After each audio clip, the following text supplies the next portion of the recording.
او بل دویم اپشن چې دی پروډکټ ویور.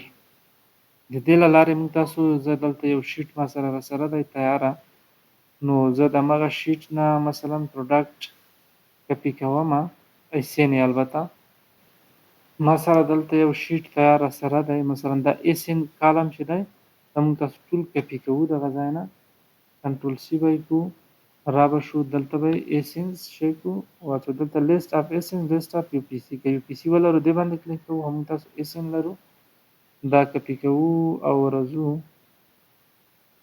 د کوم غږ چې ده دا ترې ډیلیټ کوو، کما منځ کې اچوو، دغه هم ترې ډیلیټ کوو، راځو لوډ لیست باندې کلیک کوو. نو څومره ایسینس چې دي د ټولو لپاره به دوی خپل مشخص پروډکټ پیدا کړي. دلته وګورئ دا ټول هغه پروډکټ دی چې ما ته سپلایر لیست رالیږلی و، ما سرچ کړلو نو ټول دغه دي. اوس دغه خصوصیات موږ تاسو کتلی شو، عکس یې کتلی شو، بې ایثار یې کتلی شو. موږ تاسو کرایټیریا چې کومه وه ځان لپاره مو ایښودلې وه دلته د دې کرایټیریا سره یې میچ کوو دغه پروډکټ چې آیا دغه پروډکټ زما کرایټیریا سره میچینګ کوي که نه یې کوي.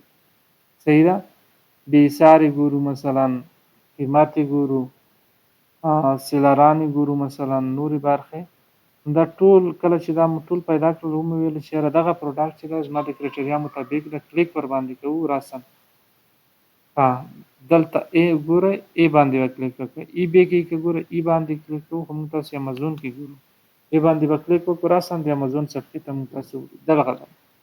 اوس دلته دغه پروډکټ موږ تاسو څېړو چې مثلا قیمت یې څنګه دی، هلته خو مو یو وارې وکتل، بیرته بیا دلته سیلرام پر باندې چلوو، کیپا ګورو، کیپا کې مثلا د دې ټول ډیټیلز ګورو، نو ټول ډیټیل د دې ګورو، بیا د دې ټایټل کپي کوو، راځو په ګوګل کې سپلایر پیدا کوو.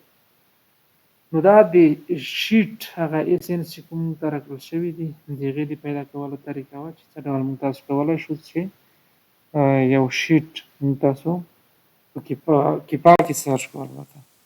نو ډېره زیاته مننه دوستانو، دې هیله چې دې باندې هم پوه شوي وئ. راتلونکي درسونو کې نورو مواردو باندې بحث کوو. ډېره زیاته مننه، خوشحاله اوسئ.